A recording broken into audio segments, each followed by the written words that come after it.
Nah, selanjutnya kita masuk ke program yang keempat, yaitu buatlah program untuk mencatat data mahasiswa yang terdiri dari file nama, NIM, dan nilai. Langsung saja kita ke programnya. Di sini saya telah menuliskan programnya. Seperti biasa, kita ketikkan terlebih dahulu file header yang digunakan. Saya menggunakan dua file header di sini, yaitu include iostream, di mana yang kita ketahui kalau include iostream itu adalah file header yang digunakan agar dapat menggunakan fungsi cin, cout, handle, dan lain sebagainya. Lalu include windows.h itu adalah file header yang diperlukan untuk menggunakan fungsi sistem CLS dan juga dapat memberi warna. Lalu using namespace std. Using namespace std titik koma ini agar semua file dapat kita gunakan. Lalu selanjutnya kita masuk ke tipe struct data pelajar. Kita menggunakan tanda strip. Ini ada pendeklarasian struct. Di sini kita menggunakan struct. Yang kita ketahui kalau struct itu adalah struct itu adalah tipe data bentukan yang terdiri dari kumpulan tipe data lain. Nah, struct ini juga mirip seperti array, tapi struct bisa menampung lebih dari satu jenis tipe data. Lalu langsung kita masuk ke program. Di sini kita menggunakan tipe data string dengan variabel nama, nim, titik koma. Pendeklarasian variabel nama dan nim dengan tipe data string, dan juga merupakan elemen dari struct. Nah, string ini sendiri adalah sebuah kalimat atau kumpulan dari karakter kalimat, misalnya seperti nama, Andi, Baim, dan lain sebagainya. Lalu kita tutup program dengan diakhiri titik koma. Kemudian kita ketikkan kembali tipe struct. Nilai pelajar, pendeklarasian struct yang kedua. Lalu buka kurung kurawal dengan kita masukkan tipe data float, nilai, titik koma. Ini ada pendeklarasian variabel nilai dengan tipe data float dan juga merupakan elemen dari struct. Nah, float ini, tipe data float ini sendiri merupakan pecahan, atau kita bisa agar hasilnya nanti bisa pecahan seperti 15,2 atau 3,14 dan lain sebagainya. Selanjutnya tutup kurung kurawal dengan diakhiri titik koma karena kita menggunakan struct. Selanjutnya kita masuk ke pendeklarasian struct yang ketiga, yaitu struct pelajar. Ini struct pelajar. Kemudian buka kurung kurawal. Selanjutnya kita masukkan elemen struct yang digunakan untuk memanggil struct di atas, yaitu data pelajar data 1.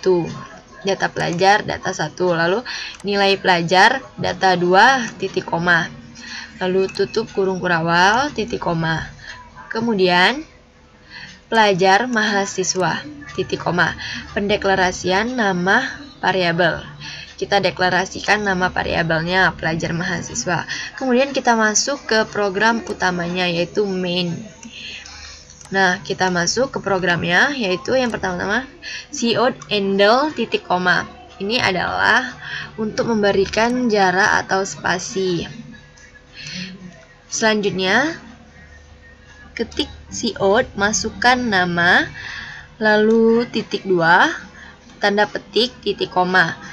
Ketik getLine dalam kurung cin ws mahasiswa data 1 nama titik koma. GetLine ini fungsinya adalah untuk spasi. Nanti saat kita mengetikkan di monitor, hasil outputnya nanti bisa kita menggunakan spasi tanpa harus menggunakan tanda asterisk. Dan jika kita menginput spasi, tidak akan terjadi error. Ini kenapa kita menggunakan ws, karena kita menggunakan tipe data string.